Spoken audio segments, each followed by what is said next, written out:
In this video, we are basically going to be looking at the procedure, or you can also call them the practical steps to be followed by a parent or even a guardian to a minor who wants to deal in land which is registered in the minor's name, or if the land is actually owned by the minor. So what are the practical steps that you have to do as a parent or guardian or any other person who wants to deal in land owned by the minor? Then, of course, as usual, we'll start by looking at what is the legal framework, or what are the laws governing dealing in land that is owned by the minors. Of course, we'll also look at the duties governing such legal guardians who deal in the land owned by minors. Of course, also in our discussion, we'll also be looking at what are some of the considerations that court will look at before giving you that responsibility to deal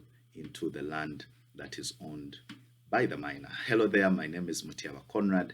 I'm a lawyer and a private law tutor. And before we start on our class, I encourage you to ensure that you subscribe to my channel. Just click on the red button. Just if you're using your mobile phone, just put it in landscape mode, then click on the subscription button. Also turn on the notification. This is really of help to you because every time I release videos, this will always be brought to your attention. And then finally, for students interested in private law tutorial sessions, please feel free to reach out to us, contact us.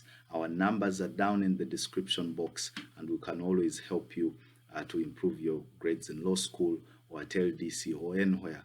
We'll always be of help to you. So let's jump right into our class, and we are going to start by laying out the position of the law before we actually jump into the practical steps, because it's always very important for the student to know the law, because the law is supreme to anything else. So normally here, the common scenario is that a parent or a guardian or any person may wish to deal into the land that is owned by the minor or that is registered into the minor's name. So they may want to sell it for purposes of maybe helping the minor to buy something or to treat them, or they may even desire to mortgage the land so that they're able to get money maybe to do any further development, or money to help actually the minor in one way or the other. So if they desire to do so, the position of the law basically, depending on what the parent or guardian wants to do. If it is mortgaging, then definitely you can look at Section 3 of the Mortgage Act, which basically provides that only a person with a title to land can mortgage it. So that is the position in case you want to mortgage the land. But then also it's important to note really that the parent or guardian to the minor must apply for legal guardianship from court so as to be able to legally deal in the minor's land. So a parent or guardian will not be able to deal or to sell or to mortgage a minor's land unless they apply to court and then they get what we call a guardianship order, or they get legal guardianship. So basically that's what they must do. But then also it's important to know who a guardian is, and a guardian basically is a person who is given the legal power to make decisions for another person because he or she is considered not competent to decide for himself or herself. So basically here the minor or the child is considered not competent to decide for himself or herself. So the legal guardian is that person who is basically given those powers to act as a legal guardian for the minor to be able to exercise any decisions on the minor's behalf. Authority for this position, please, I encourage you to go and read the case of re-application for guardianship by Wandera Peter, and that was a case which was in the Family and Children Division, and it is Family and Children Cause number 4 of 2017. It's a very interesting judgment by Justice Stephen Mubiru. Please go and look at that decision. It is really very authoritative. Then also very importantly, in that case, court was also able to hold that no person, whether a parent or otherwise, has power of a legal guardian except on appointment by court. So you only become a legal guardian if court has appointed you to be such a legal guardian. It doesn't matter, even if you're the parent to the child, you do not have authority to sell land that is in the minor's names, you still have to get a guardianship order. You have to apply to court, and then court gives you that guardianship order, and then you'd be able to deal or to sell the land of the minor, or mortgage it, or use it for whatever you want. Then also of interest is that in that case, which I just shared with you, which is reapplication for guardianship by Wandera Peter, basically court held and judgment of Justice Stephen Mubiru, he said that to qualify as a legal guardian, one must be an adult of sound mind with the child's best interests at heart. So court will always look at this applicant who is applying for legal guardianship, whether they have the child's best interests at heart. And then also, of course, very importantly, they must be persons of sound mind so that they are able to make decisions on behalf of the minor. Then also, secondly, court held that in determining legal guardianship, the welfare principle is the guiding principle. Of course, as you are aware, the welfare principle is under section 3 and 4 and 5 of the Children's Act. So court will always look at the welfare of the child for whatever duty you want to use this land for, whether sell it or mortgage it. Is it in the best interest of the child? Does it cater for the welfare of the child? This is really very, very important, because courts always take matters of children of paramount importance.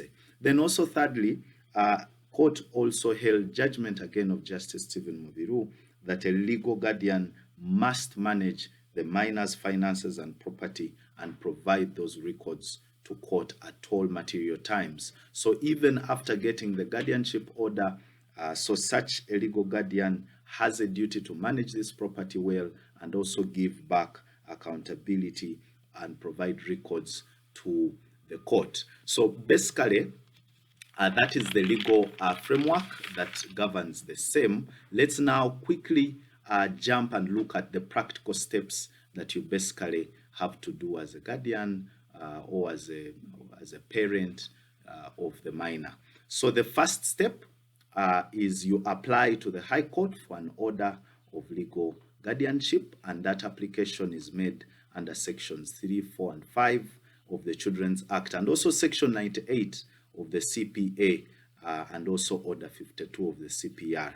Of course, the required documents here, the application is by way of notice of motion, supported by an affidavit, of course, in support by the parent or guardian. So basically, that's the first step. Then the second step is that the applicant must indicate that they have the child's best interests and welfare at heart. This is really very important, and it can determine the success of the application or otherwise, and that they are adults of sound mind, and that they are also the best suited persons to take care of the child. So in your application, you have to proceed and show this, that whatever you're doing, it is in the best interest of the child. You also have to show that you're an adult of sound mind, and that, of course, you have the interests of the child at heart. Again, that was the position in the case that I earlier shared with you. Then lastly, of course, after putting in that application,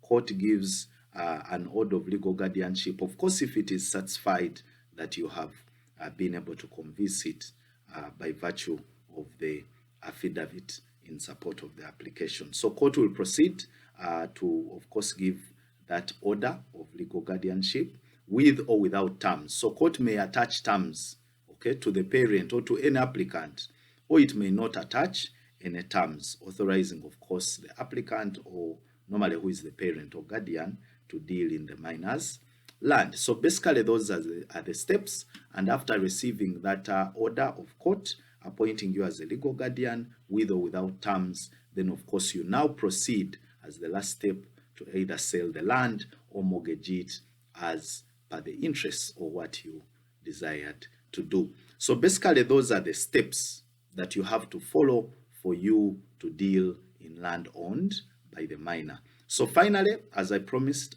let's now proceed to look at the duties of a legal guardian. So what duties does a guardian have? The moment you get this order of court, you must know your duties. Let's quickly run through them. They are really very important.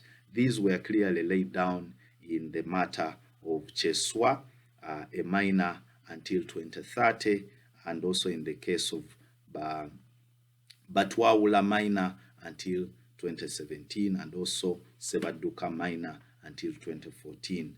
The citation is Family and Children's Cause number 32 of 2018. Again, judgment of Justice Mutonyi. So in that case, please go and read it. Justice Mutonyi tried to lay down some of the duties of a legal guardian, and one of them is to manage the property and activities thereon with utmost care. So a legal guardian has the duty to manage the properties of this minor with utmost care. Okay. Then secondly, to keep the money and property of the minor separate from his own. So do not mix the money of the minor. If it's possible, get a separate bank account, deposit this money, and also have a separate bank account for your own money. And then finally, to keep good records pertaining to the properties as he or she is accountable to the court, as he or she becomes an agent of court as regards the property. Remember already we saw in the judgment of Justice Stephen Mobiru, he said that you must always make an account and make a report and give court that clear accountability. So among the duties of this legal guardian is also to ensure that you keep a clear records, because you're always an agent and you're answerable to court. So basically, ladies and gentlemen, that was all. And just to recap our class, we looked at the laws that provide for that procedure. We also looked at the procedure itself.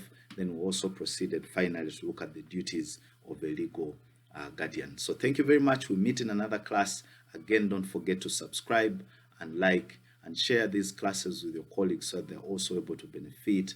And then also turn on the notification and subscribe to the channel.